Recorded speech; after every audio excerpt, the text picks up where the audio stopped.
Hi guys, आज हमारा topic है अनएम्प्लॉयमेंट। तो अनएम्प्लॉयमेंट का मीनिंग क्या होता है? अनएम्प्लॉयमेंट का मतलब होता है कि जिन पर्सन के पास वर्क नहीं है या वो कंट्रीब्यूट नहीं कर रहे towards the economy of the country, then they are said to be unemployed. Okay, तो इसका फॉर्मूला क्या होता है? Number of unemployed people upon number of the labours. Okay, अब हम इसकी टाइप्स पढ़ लेते हैं।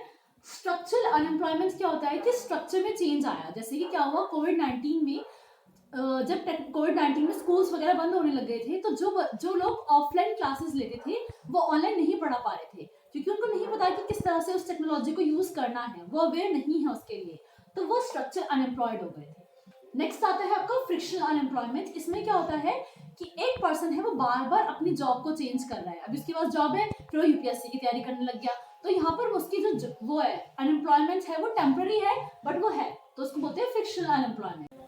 नेक्स्ट आता है हमारा ओपन अनएम्प्लॉयमेंट। इसमें क्या होता है, इसको हम नेक्ड अनएम्प्लॉयमेंट भी बोलते हैं। ये आसानी से दिखता है, मतलब आपके पास काम ही नहीं है करने को, बिकॉज डिमांड ही नहीं हो रही सोसाइटी में, इकोनॉमी में डिमांड ही खत्म हो चुकी है, तो उसको बोलते हैं ओपन अनएम्प्लॉयमेंट। ठीक है, नेक्स्ट आता है डिस्गाइज्ड अनएम्प्लॉयमेंट। डिस्गाइज्ड का मतलब होता है कि आपको लगता है कि आपके पास जॉब है, बट रियल में आपके पास कोई जॉब नहीं है। जैसे कि अगर एक खेत है, उसमें 4 लोग काम कर रहे हैं और वो चारों एक ही काम कर रहे हैं, तो उनके पास क्या काम है? ठीक है, तो बोलते हैं डिस्गाइज्ड अनएम्प्लॉयमेंट। ठीक है, नेक्स्ट होता है आपका सीजनल अनएम्प्लॉयमेंट। सीजनल का मतलब होता है कि पर्टिकुलर सीजन में उनके पास काम है, अदरवाइज नहीं है, जैसे कि हमारे एग्रीकल्चर सेक्टर में होता है। ठीक है, और नेक्स्ट है आपका अंडर अनएम्प्लॉयमेंट। इसमें क्या होता है कि आपकी एफिशिएंसी इतनी, आप बहुत पढ़े लिखे हो पर आपको जॉब बहुत कम मिल रही है ना, तो उसको बोलते हैं अंडर एम्प्लॉयमेंट। ये टाइप्स हैं, आई थिंक आपको क्लियर हो जाएंगे ये टाइप सारे। अब इनके कॉजेज देखते हैं। ठीक है, नेक्स्ट टॉपिक आता है आपका मेजरमेंट ऑफ अनएम्प्लॉयमेंट। आप अनएम्प्लॉयमेंट को मेजर कैसे कर सकते हो? You have 3 methods. पहला है ईयरली, कि आप ये देखो कि आपके पास 365 डेज में कोई भी गेनफुल वर्क नहीं है। दूसरा है वीकली, कि आप ये देखो कि आपके अंदर एक हफ्ते में आपके पास कोई भी गेनफुल वर्क नहीं है। और तीसरा आता है डेली, या डेली बेसिस पे आप कितना कमा रहे हो उसके बेसिस पे आप अनएम्प्लॉयमेंट देखो। ये 3 होते हैं। अब इसके कॉजेज क्या होता है? अनएम्प्लॉयमेंट क्यों होता है? बेसिकली पॉपुलेशन इतनी बढ़ रही है कि काम ही नहीं है, अपॉर्चुनिटीज बहुत कम है, सेविंग्स बहुत कम है, एजुकेशन नहीं है लोगों के पास, अवेयरनेस नहीं है, इंफ्रास्ट्रक्चर नहीं है, वर्कर्स की मोबिलिटी नहीं है, उनके पास टेक्नोलॉजी यूज करने का पता नहीं उनको कैसे यूज करते, कैसे यूज नहीं करते हैं। ठीक है, और हाँ, ये आपके कॉजेज हो गए अनएम्प्लॉयमेंट के। आई होप ये क्लियर होगा आपको। अब नेक्स्ट टॉपिक पे आते हैं। अब आता है आपका new topic, that is priority sector या फिर प्रायोरिटी सेक्टर लैंडिंग सर्टिफिकेट्स। ये क्या होता है, दोनों टर्म समझते हैं। आरबीआई जो होती है वो हमारे बैंक्स को फोर्स करती है कि आप कुछ सेक्टर्स में पैसे कंट्रीब्यूट करो। आपको कम से कम 1% मनी, एटलीस्ट 1% आपको देना होगा इन सेक्टर्स में। कौन से सेक्टर होते हैं ये?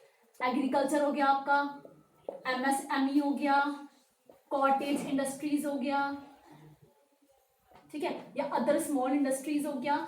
ये सब ऐसे सेक्टर हैं जिनके पास इतनी फंडिंग नहीं होती है, तो इनको हेल्प करने के लिए, इनको बिल्डअप करने के लिए, इनको पुश करने के लिए हम प्रायोरिटी सेक्टर्स करते हैं। ठीक है, अब इसके लिए बनते हैं प्रायोरिटी सेक्टर लैंडिंग सर्टिफिकेट्स। अब ये सर्टिफिकेट क्या होते हैं? अब देखो, आपका एक बैंक है, बैंक ए, और ये आपका बैंक है बी। ये बैंक एग्रीकल्चर में दे पाता है पैसे, और ये बैंक जो है वो एमएसएमई में दे पाता है।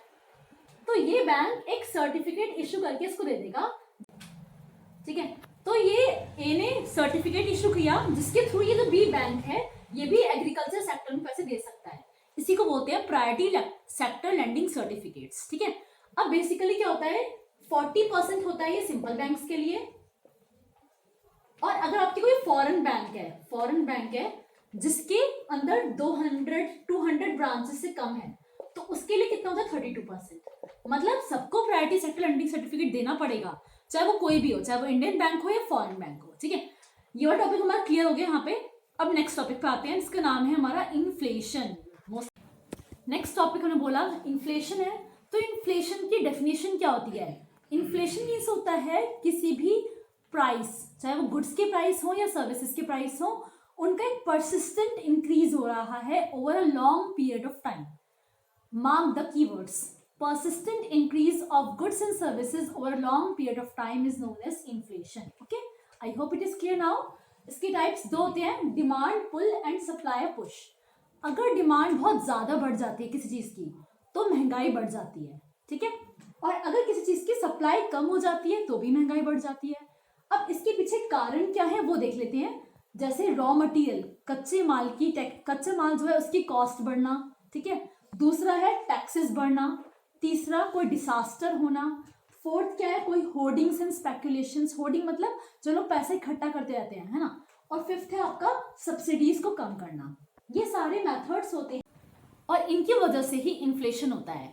अब इन्फ्लेशन के कुछ पॉजिटिव्स भी होते हैं और कुछ नेगेटिव भी होते हैं। पॉजिटिव क्या होते हैं, इससे इकोनॉमिक ग्रोथ बढ़ती है, इससे इकोनॉमिक ग्रोथ बढ़ती है, ठीक है।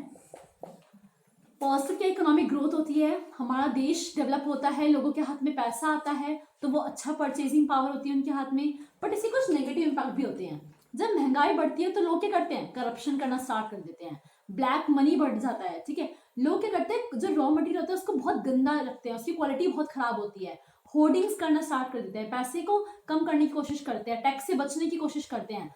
तो आज के लिए इतना ही। अगर आप कोई डाउट्स हो तो प्लीज कमेंट कर सकते हैं और इसके नोट्स कमेंट बॉक्स में मिल जाएंगे आपको। And thank you, bye bye, Vande Mataram, जय हिंद।